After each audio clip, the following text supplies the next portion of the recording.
आखिर में उस्ताद मोहतरम चंद बातें भी कहेंगे और आपका शुक्रिया भी अदा करेंगे। उस्ताद मोहतरम प्रोफेसर अकील दानिश साहब।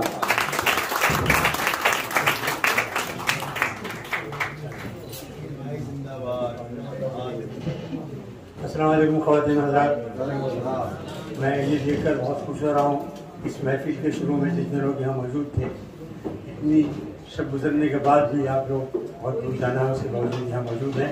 ये उर्दू का एजाज़ है, ये शेर का एजाज़ है। सिर्फ दो शेर अर्ज़ करना चाहता हूँ मैं कि ज़हन दिल में मेरे आवाज़ रहेगी आज की शाम मुझे याद करेगी। ये शेर ख़वातीन के लिए कि बच्चे बदबी हों तो सीने से लगा देती है, माँ के अंदाज में अंदाज खुदा मिलता है। और एक शेर उन सब के लिए तो तन्हाई के बारे में हुजूमें यादें दिलदारा सलामत, हुजूमें यादें दिलदारा सलामत, मैं तन्हा हूँ मगर तन्हा नहीं। बहुत शुक्रिया।